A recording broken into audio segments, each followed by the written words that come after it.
दोस्तों, मैं हूँ Rajan Kumar Dubey as expert of English language. आज मैं सभी को ग्रामर में एक्टिव एंड पैसिव के बारे में डिस्कस करूँगा। एक्टिव एंड पैसिव में सभी टेंसों का अलग अलग जो है पैसिव वॉइस बनता है और हर टेंसों का मैं अलग अलग ढंग से आपको विस्तार रूप से बताऊँगा। आइए हम प्रेजेंट इंडिफिनिट के बारे में बताता हूँ।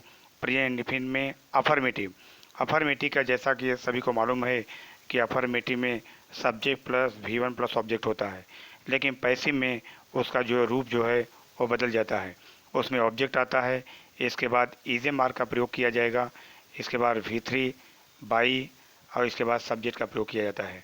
इसमें इजे मार्क का मतलब अगर सब्जेक्ट जो है कर्ता, ऑब्जेक्ट जो है एक वचन होगा तो ईच का प्रयोग किया जाएगा, बहुवचन होगा तो आर का प्रयोग किया जाएगा, और अगर ऑब्जेक्ट में आई आता है तो वहाँ पर एम का प्रयोग किया जाएगा। आइए हम देखते हैं एक एक करके। जैसा कि एक्टिव में टॉम किक्स द बॉल, तो बॉल यहाँ पर ये ऑब्जेक्ट है, यह जो है वर्ब है और यह जो है सब्जेक्ट है।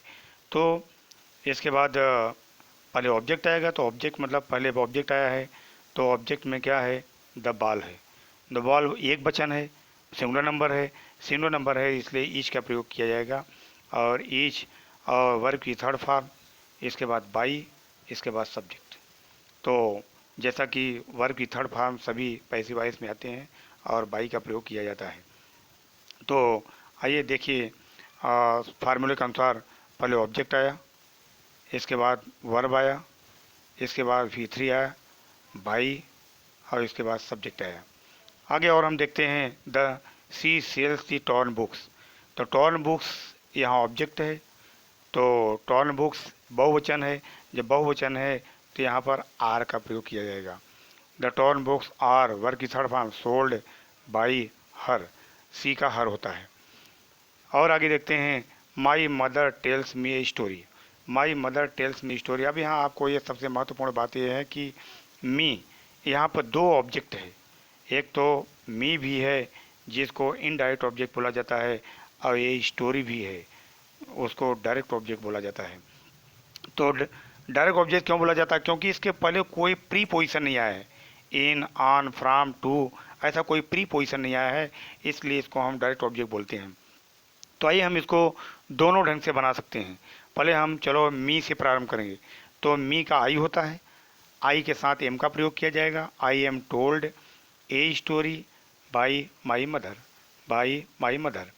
और यदि हम ए स्टोरी से अगर चालू करें, डायरेक्ट ऑब्जेक्ट से चालू करें, तो क्या होगा, ए स्टोरी एक वचन है इसलिए इज का प्रयोग किया जाएगा, टोल्ड। अब इसके बाद जो इनडायरेक्ट ऑब्जेक्ट है उसके पहले जो है टू का प्रयोग किया, to me by my mother, या किसी भी टेंस होगा यही फार्मूला जो है सभी में लगेगा। और जैसा कि आपको मालूम है, ऑब्जेक्ट के रूप में आई का मी होता है, सी का हर होता है, ही का हिम होता है, ईट का ईट होता है, वी का अस होता है, यू का यू ही रहता है, नेम कोई होगा नेम का नेम ही रहेगा, और दे का देम होता है। आगे हम चलते हैं, इसका नेगेटिव नेगेटिव का फार्मूला है सब्जेक्ट प्लस इसमें डू डज आते हैं, do does plus not plus V1 plus object होता है। लेकिन पैसिव में इसका रूप जो है बदल जाएगा, object plus is am are plus not plus V3 plus by plus subject होता है। आइए हम इसको देखते हैं, जैसा कि she does not call me in the meeting. अब यहाँ पर हमारे पास एक ही ऑब्जेक्ट है, क्योंकि यहाँ पर प्री पोजिशन आया हुआ है। अगर वाक्य में प्री पोजिशन आते हैं तो यहाँ से हम वाक्य प्रारंभ नहीं करेंगे। हाँ, यदि हमारे पास मी नहीं होता, यदि मेरे पास मी नहीं होता तो द मीटिंग से हम प्रारंभ कर सकते थे, लेकिन मेरे पास ऑलरेडी ऑब्जेक्ट यहाँ पर पड़ा हुआ है, तो मी से हम चालू करेंगे। मी के यहाँ पर हो जाएगा आई के साथ am, I am not I am I am not called in the meeting by her, ये हुआ इसका पैसिव वॉइस। आगे हम देखते हैं कि I do not calculate the sums in the day. अब हमारे पास ऑब्जेक्ट क्या है, हमारे पास ऑब्जेक्ट द सम्स है, क्योंकि इन द डे से हम चालू नहीं करेंगे द सम्स बहुवचन है, सम्स जो है प्लूरल नंबर है, इसलिए आर का प्रयोग किया जाएगा। The sums are not calculated, verb की third form calculated in the day by me. अब इन द डे हम बाई मी के बाद भी लिख सकते हैं इन द डे, चाहे पहले भी लिख सकते हैं, कोई गलती नहीं होगी। और यह जो है चाहे अंदर होगा चाहे बाहर होगा, दोनों जो है सही होता है। आगे देखते हैं, I do not give him costly thing. यहाँ फिर एक क्वेश्चन आ गया, यहाँ पर डायरेक्ट ऑब्जेक्ट और इनडायरेक्ट ऑब्जेक्ट। यहाँ पर देखिए यह जो है इनडायरेक्ट ऑब्जेक्ट है और यह जो है डायरेक्ट ऑब्जेक्ट है, ये डायरेक्ट ऑब्जेक्ट है। तो दोनों से हम बनाकर वापस फिर बता देते हैं। पहले हम हिम से चालू करते हैं, हिम का ही हो जाएगा, he is not given costly things by me. अब हम कॉस्टली थिंग्स से चालू करेंगे, तो कॉस्टली थिंग्स, आइए हम कॉस्टली थिंग्स से चालू करेंगे। तो कॉस्टली थिंग्स चूँकि प्लूरल नंबर है इसलिए यहाँ पर आर आएगा। Costly things are not given to him. अब मैंने जैसा आपको बताया था, इनडायरेक्ट ऑब्जेक्ट के पहले टू का प्रयोग किया जाता है, टू हिम बाई मी। अब इसके बाद आइए हम इंट्रोगेटिव की बात करेंगे। अब इंट्रोगेटिव में, इंट्रोगेटिव दो प्रकार के होते हैं। इंट्रोगेटिव एक तो डू डस से प्रारंभ होता है जो, और एक हेल्पिंग वर्ब से प्रारंभ होता है, दूसरा जो है डब्ल्यू एस से प्रारंभ होता है। तो एक्टिव में do does plus subject plus V1 plus object होता है, और W S do does plus subject plus V1 plus object होता है। लेकिन पैसिव में जहाँ डू डस होगा उसके स्थान पर इजेमार आएगा, इजेमार के बाद object V3 by plus subject आएगा। डब्ल्यू एच में, डब्ल्यू एच मतलब प्रश्नवाचक शब्द, डब्ल्यू एच के बाद इजेमार आएगा, इजेमार के बाद ऑब्जेक्ट आएगा, V3 आएगी, बाई आएगा, प्लस सब्जेक्ट आएगी। चलो आगे देखते हैं, जैसा कि एग्जांपल में डू यू प्ले हॉकी। अब डू यू प्ले हॉकी ये हमारा वाक्य है, तो हमारा वाक्य में ऑब्जेक्ट कौन है? ऑब्जेक्ट हमारा हॉकी है। हॉकी मतलब कोई खेल है जो कि सिंगुलर नंबर होता है, तो हॉकी जो है सिंगुलर नंबर है, एक वचन है, इसलिए यहाँ पर इज का प्रयोग किया जाएगा। Is hockey played by you. आगे डब्ल्यू एच के वाले वाक्य, why do you challenge them in wrestling. अब यहाँ पर हमारा ऑब्जेक्ट कौन है? देम, देम का दे होगा, तो इसलिए देखिए डब्ल्यू एच का डब्ल्यू एच ही रहेगा, और दे होगा तो यहाँ आर आएगा। Why are they challenge in wrestling by you. अब हम आगे देखते हैं हु वाले वाक्य। हु वाले वाक्य भी बहुत बहुत इंपॉर्टेंट है, यह बोर्ड के पेपर में आते रहते हैं। हु वाले वाक्यों में हु के स्थान पर बाई हुम का प्रयोग किया जाता है, जैसे who collect the fund for poor, तो यहाँ पर हु के जगह पर बाई हुम का प्रयोग किया जाए। बाई हुम के बाद इजे मार आएगा, इजे मार किसके अनुसार प्रयोग किया जाएगा? ऑब्जेक्ट के अनुसार। तो ऑब्जेक्ट चूँकि एक वचन है, द फंड जो है एक वचन है, इसलिए each. By whom is the fund collected for the poor. अब यहाँ पर बाई यहाँ का प्रयोग नहीं किया जाता, बाद में बाई नहीं प्रयोग किया जाता, बाई का प्रयोग जो है पहले ही होता है, बाद में बाई का प्रयोग नहीं करते हैं। ये तो हमारा प्रेजेंट इंडिफिनिट टेंस ख़त्म हुआ, और प्रेजेंट सिंपल टेंस जैसा कि आपको मालूम है।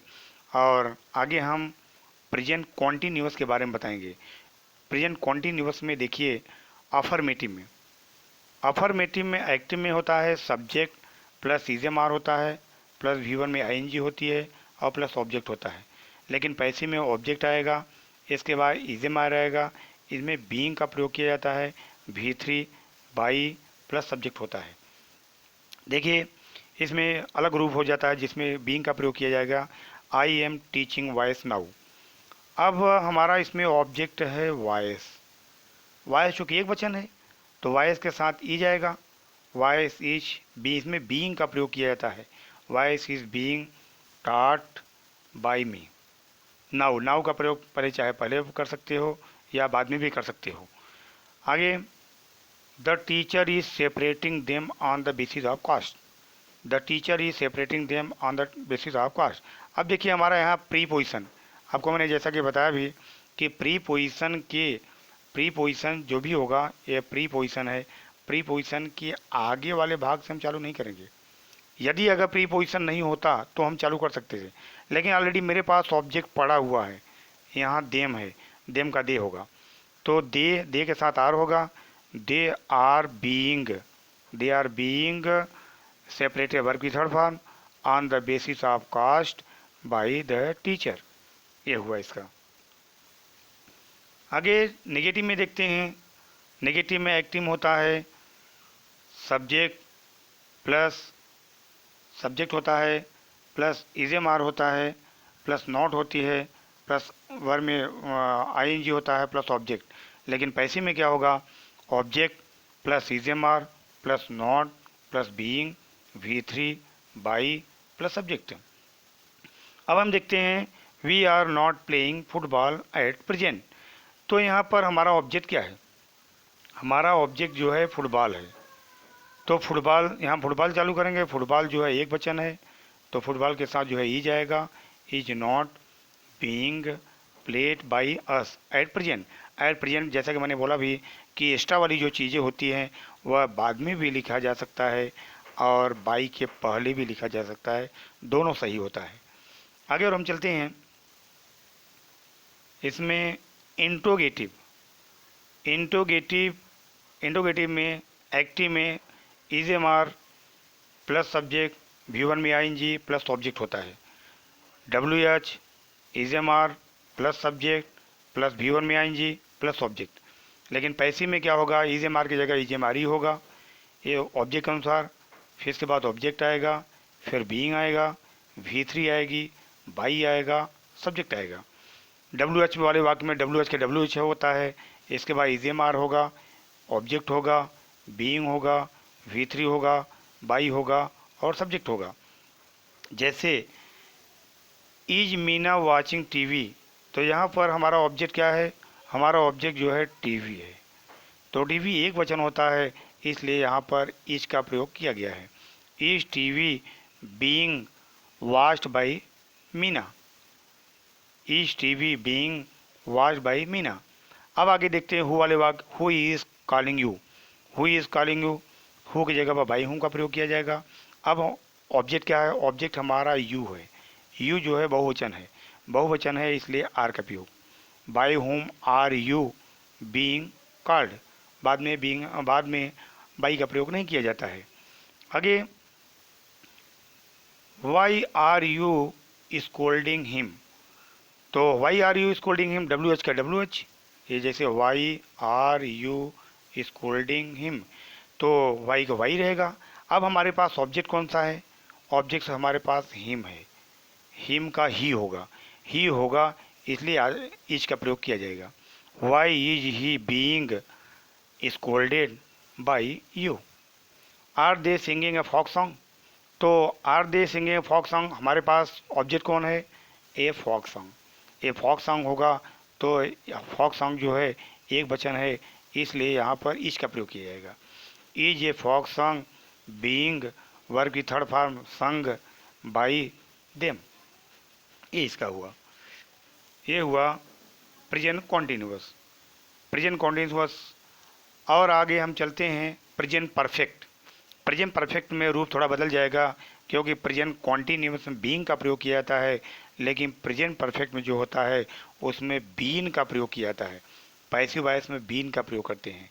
तो जैसा कि एक्टिव में सब्जेक्ट हैव होता है, V3 होती है, ऑब्जेक्ट होता है। लेकिन पैसिव में ऑब्जेक्ट होगा, हैव होगा, इसके बाद बीन होगा, V3 होगा, बाई होगा प्लस सब्जेक्ट होगा। आगे हम देखते हैं जैसे the children have made the box, तो हमारा the children have made the box, तो हमारा ऑब्जेक्ट जो है दी बॉक्स है। तो दी बॉक्स है, दी बॉक्स एक वचन है इसलिए हैज़ बीन वर्ब की थर्ड फॉर्म मेड बाई और इसके बाद सब्जेक्ट द चिल्ड्रेन। आगे देखते हैं एक्टिव में Tom has painted the door, Tom has painted the door, तो हमारा ऑब्जेक्ट क्या है, द डोर है। द डोर एक वचन है तो यहाँ पर हैज़ का प्रयोग किया जाएगा। The door has been painted by Tom. आगे Moti has thrown the ball, Moti has thrown the ball, तो बॉल जो है यहाँ पर एक वचन है इसलिए हैज़ का प्रयोग किया जाएगा। हैज़ बीन थ्रोन बाई मोती, जैसा कि परफेक्ट में सभी में परफेक्ट में जो होता है वर्ब की थर्ड फॉर्म आती है, इसलिए वहाँ पर थर्ड फॉर्म तो रहता ही है, इसलिए थर्ड फॉर्म जैसा कि तैसा यहाँ पे लिख देंगे। आगे हम नेगेटिव में देखते हैं। नेगेटिव में एक्टिव में subject has have not V3 object होता है, लेकिन पैसिव में क्या होगा, ऑब्जेक्ट हैज़ हैव के बाद नॉट आएगा, इसके बाद बीन आएगी, V3 आएगा, इसके बाद जो है बाई आएगी, बाई और सब्जेक्ट। आगे हम देखते हैं जैसा कि Manoj has not scolded them for misbehaving, तो Manoj has not scolded them for misbehaving. अब हमारे पास ऑब्जेक्ट है देम, देम का दे होगा, दे के साथ हैव आएगा, नॉट, इसके बाद बीइंग, वर्ब की थर्ड फॉर्म, इसके बाद एक्स्ट्रा वाला भाग होगा, उसको चाहे अंदर कर सकते हो और चाहे बाई के बाद अलग कर सकते हो, बाई मनोज। अब इसके बाद जैसा कि they have not help her in rare time, तो अब हमारे पास ऑब्जेक्ट पड़ा हुआ है हर का जो है सी होगा, सी के साथ है जाएगा, not been helped in rare time by them, they का देम। अब देखते हैं इंट्रोगेटिव में। इंट्रोगेटिव में जैसा कि दो प्रकार के होते हैं, पहला हेल्पिंग वर्ब से प्रारंभ होकर हैज़ है, एक्टिव में has have plus subject plus V3 plus object, WH has have subject V3 plus object. Passive में हैज़ है आएगा ऑब्जेक्ट अनुसार, इसके बाद ऑब्जेक्ट, इसके बाद बीन, V3 बाई, फिर subject. WH has have object been V3 by, इसके बाद सब्जेक्ट। और जैसा कि देखिए who has seen the wind, who has seen the wind, who के स्थान पर बाई होम का प्रयोग किया जाता है, बाई होम। इसके बाद हमारे पास ऑब्जेक्ट जो है द विंड है, विंड एक वचन है, इसलिए इसका प्रयोग किया गया। By whom is the wind been seen, क्योंकि ऑब्जेक्ट के बाद ही बीन का प्रयोग किया जाता है, बाद में बाई नहीं लगाते हैं। इसके बाद why has Kamal played cricket, why, इसके बाद WH का WH ही लिखेंगे, वाई का वाई। इसके बाद हमारे पास ऑब्जेक्ट जो है क्रिकेट है, क्रिकेट एक वचन है, इसलिए हैज़ का प्रयोग किया जाएगा। Why has cricket been played by Kamal. और यह जो है प्रेजेंट परफेक्ट यहाँ पर ख़त्म हुआ, और यह लगभग प्रेजेंट इंडिफिनिट, प्रेजेंट कॉन्टीन्यूअस और प्रेजेंट परफेक्ट कॉन्टीन्यूअस का बनता नहीं, किसी भी परफेक्ट कॉन्टीन्यूअस का बनता नहीं है। जैसा कि प्रेजेंट के पूरा मेरा एक्टिव एंड पैसिव वॉइस ख़त्म हुआ।